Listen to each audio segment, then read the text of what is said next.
মানিচকের BJP নেতা তথা আইনজীবী অভিজিৎ মিশ্রকে খুনের হুমকি।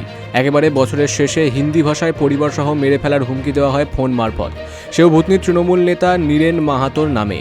নীরেন মাহাতোর থেকে দূরে না থাকলে পরিণতি খারাপ হবে বলে হুমকি দেওয়া হয়। ইতিমধ্যে এই ঘটনার পরিপ্রেক্ষিতে মানিচক থানা ও সাইবার ক্রাইম থানায় লিখিত অভিযোগ দায়ের করেছেন অভিজিৎ মিশ্র। তবে এই হুমকির ঘটনার পর থেকে রীতিমতো আতঙ্কে রয়েছে বিজেপি নেতা সহ গোটা পরিবার।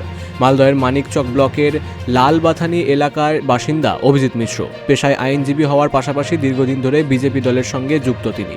ঘটনায় গত 29 তারিখে সন্ধ্যা নাগাদ ফোন মারফত তাকে প্রাণে মারার হুমকি দেওয়া হয় বলে দাবি। এই ঘটনার পর তিনি জেলা সাইবার ক্রাইম মানিকচক থানা পাশাপাশি অ্যাসোসিয়েশনের কর্তৃপক্ষের এবং বিজেপির নেতৃত্বের কাছে অভিযোগ দায়ের করেছেন। গত পরশু আমি মালদা কোর্ট থেকে বেরিয়ে আসছিলাম, শহরের বেরিয়েছি, তো রাস্তাতে একটি ফোন আসে সন্ধ্যে 6:03 নাগাদ।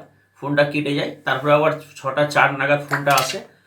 ফোনটা আসা মাত্র আমাকে বলো, आप अभिजीत मिश्र बोल रहे हैं? बोला हाँ अभिजीत मिश्र। बोले आप नीरेन माहातो টিএমসি নেতা, মানে এ হচ্ছে টিএমসি নেতা নীরেন মাহাতো, যে নীরেন মাহাতোর সঙ্গে গঙ্গা ভাঙনে যখন ভূতনির কাজ হচ্ছিল, গঙ্গা ভাঙনে দুর্নীতি হচ্ছিল, আমি তখন প্রতিবাদগুলো করতে যেতাম। এই নীরেন মাহাতো আমাকে প্রাণনাশের হুমকি দেয়, যদি আপনি আসেন ভূতনিতে দ্বিতীয়বার তাহলে আপনার আমি শেষ করে দেবো। এইটা নিয়ে ও আমাকে থ্রেট করে।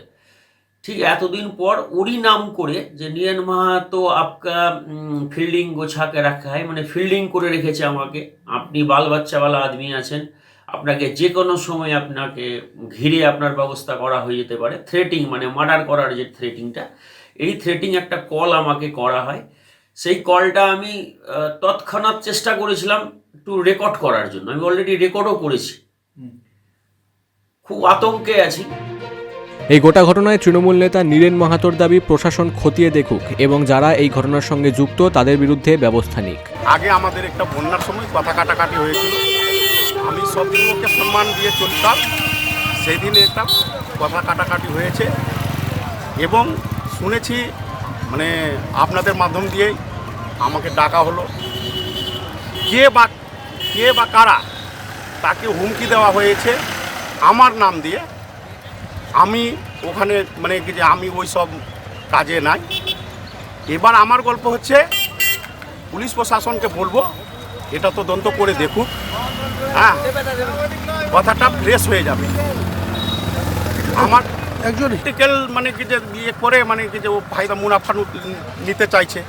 আমার তো একদিন মানে কি যে অভিজিৎদার সঙ্গে আমার একদিনই ঝামেলা হয়েছে, তাতে আর তো আমাদের কথা কাটাইও নাই, মানে ও দেখা হলেও ও নিজে যায়, আমি নিজে চলে যাই, কথা বলা বলি হতো না। মালদা থেকে শানু ইসলামের রিপোর্ট, বিগ নিউজ বাংলা।